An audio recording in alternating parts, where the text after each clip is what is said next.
Bahay niyo ah. Great walk. Napanood ko po yung episode nyo nung August.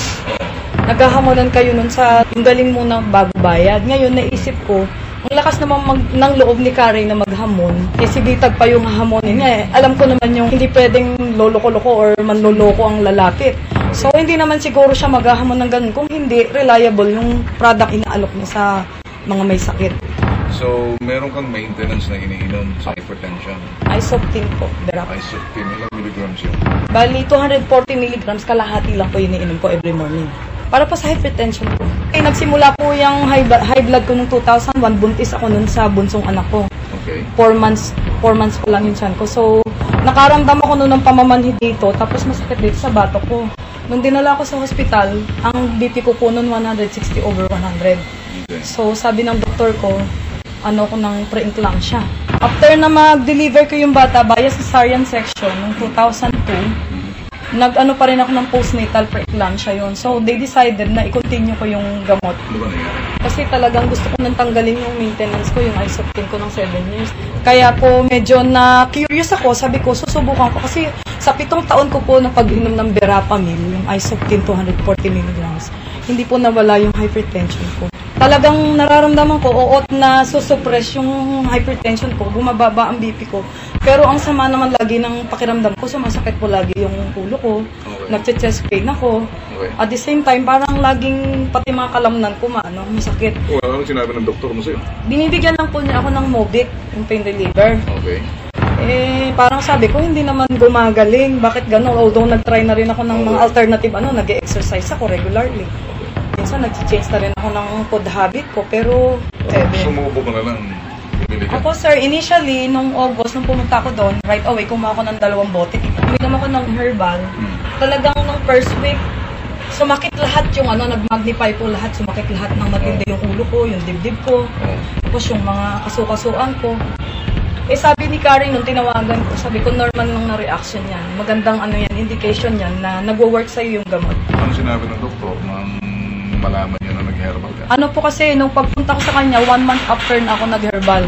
Nakita niya po kasi dun sa ko nung September 18 na normal na lahat, ang mataas lang po sa akin yung good cholesterol. Tapos negative na rin ako sa protein, which is previously na-trace nila na meron akong protein traces sa urine ko. Okay, so anong sinabi ng doktor na malaman nag-herbal? Hindi po siya naniniwala, sabi niya. Inano lang yan, sabi niya, sa pag-exercise mo lang siguro yan at saka sa, alam niya kasi before, nagtatry ako ng sa food, ko. Okay. Ito po, bali, iniinom ko to every morning before breakfast, 30 minutes before breakfast. Tapos sa hapon, gatong oras, 30 minutes before dinner. Simula po nung uminom ako nitong herbal, naramdaman ko, malakas ang katawan ko, wala na yung mga chest pain, headache ko. Pero, pag-iulit mo siya, hindi pa rin naniniwala sa virologist at yung doktor na ito'y effective ng herbal. Siguro po, hindi siya naniniwala kasi nung bumalik nga ako sa kanya noong September 18 na binigyan ko pa siya ng sample. Sabi ko, Doc, tingnan mo yung BP ko, normal na, tsaka yung ganda ng ko. Sabi niya, nag-exercise ka naman, tsaka nagda-diet ka rin. Sabi ko, ginagawa ko rin po yun before nung nag-isoptin ako, pero once na tinigil ko ang isoptin, tumataas pa rin ang BP ko. Pero ngayon po, without my isoptin, normal na normal ang BP. Wala na naman siya. Tsaka, in fact, yung mga anak ko, pinapatay ko na rin kasi sila hindi na mahilig sa mga vegetable at fruits. Ibig sabihin, simula ngayon, gagawin mo na lang parang food supplement na yan. Ako, sir, kasi lifetime yan.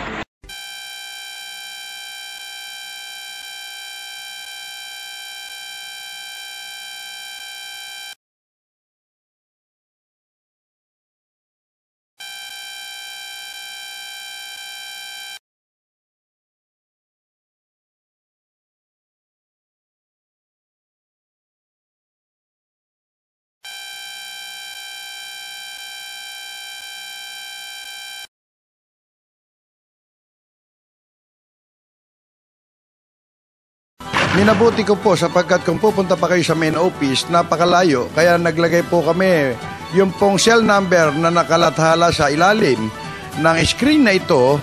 Pwede po kayong makipag-ugnayan at ito po ay sinasabi ko at pinatotohanan. Ito po ay authorized distributor ng Abanyong Lingkod mula pa noon at magpakailan pa man.